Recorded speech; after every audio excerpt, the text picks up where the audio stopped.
Hola, soy Roberto Soltes, jefe de estrategia de Singular Bank. Estamos en la semana del 12 de enero. Mientras proliferan las tensiones geopolíticas y se evidencia la desconfiguración del orden mundial imperante en las últimas décadas, se continúa descontando un escenario idílico en el que se relajan las condiciones de financiación, se disparan los beneficios empresariales y la inteligencia artificial impulsa las inversiones y promete un futuro de prosperidad. El listado de riesgos geoeconómicos potencialmente muy negativos es inusualmente amplio y será probablemente lo que determine el rumbo de los mercados en 2026. Pero aunque no lleguen a materializarse, conviene estar también atentos a ciertas dinámicas internas de los mercados que los podrían lastrar o desinflar. Frente a esas incertidumbres, la ventaja es que el listado de cuasi certezas es asimismo extenso.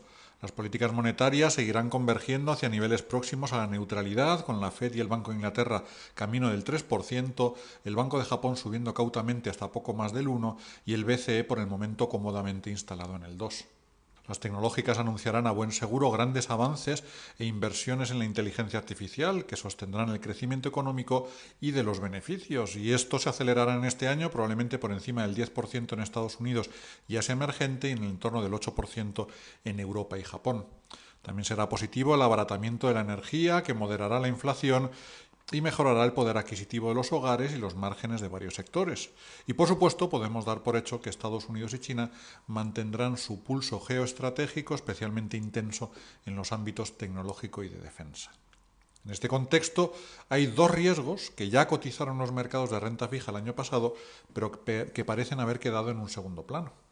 El primero sería que la deriva fiscal de Estados Unidos se torne aún más insostenible por alguno o varios de los siguientes motivos. Otro impulso fiscal de cara a las elecciones de noviembre en la que los republicanos se juegan el dominio del Congreso, una menor recaudación si los aranceles son anulados con carácter retroactivo por el Tribunal Supremo, o una pérdida de dinamismo del mercado laboral y del consumo que agrande el déficit.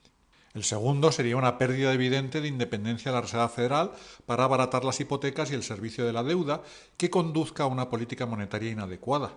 En ambos casos, la consecuencia sería un mayor aumento de las primas temporales que empinaría las curvas de tipos, devolviendo probablemente el 10 años por encima del 4,5% e instalaría el 30 años por encima del 5%, su nivel más alto desde la gran crisis financiera.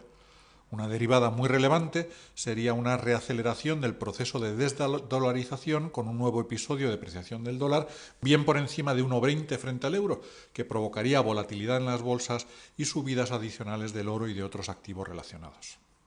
La otra gran categoría de riesgos está obviamente relacionada con la inteligencia artificial. Aunque no está todavía en una burbuja de exceso de inversiones y de valoraciones que pudiera arrastrar al conjunto de la economía y de los mercados, 2026 será el año en el que se pondrá realmente a prueba su capacidad de despliegue, de adopción y de monetización. Una decepción podría venir de retrasos en la puesta en marcha de centros de datos por cuellos de botella como el suministro eléctrico. También surgirán dudas sobre el volumen de usuarios, de las modalidades de pago y por la inexorable competencia de nuevos modelos muy avanzados y en código abierto como los de DeepSeek. Tanto la amenaza de un alza de las curvas de tipos como sobre el crecimiento a largo plazo de las tecnológicas convergen en la sostenibilidad de los múltiplos bursátiles, que estarían igualmente presionados a la baja si se normalizaran las primas de riesgo, si arreciaran las tensiones geoeconómicas. El escenario base es una moderación de las valoraciones que no contrarreste todo el robusto crecimiento de los beneficios, que daría margen a avances moderados de los índices. Pero son posibles episodios más intensos que provoquen correcciones algo más profundas, que salvo que haya un deterioro significativo de los fundamentales, habría que contemplar como oportunidades para añadir posiciones en renta variable y para reequilibrar las carteras.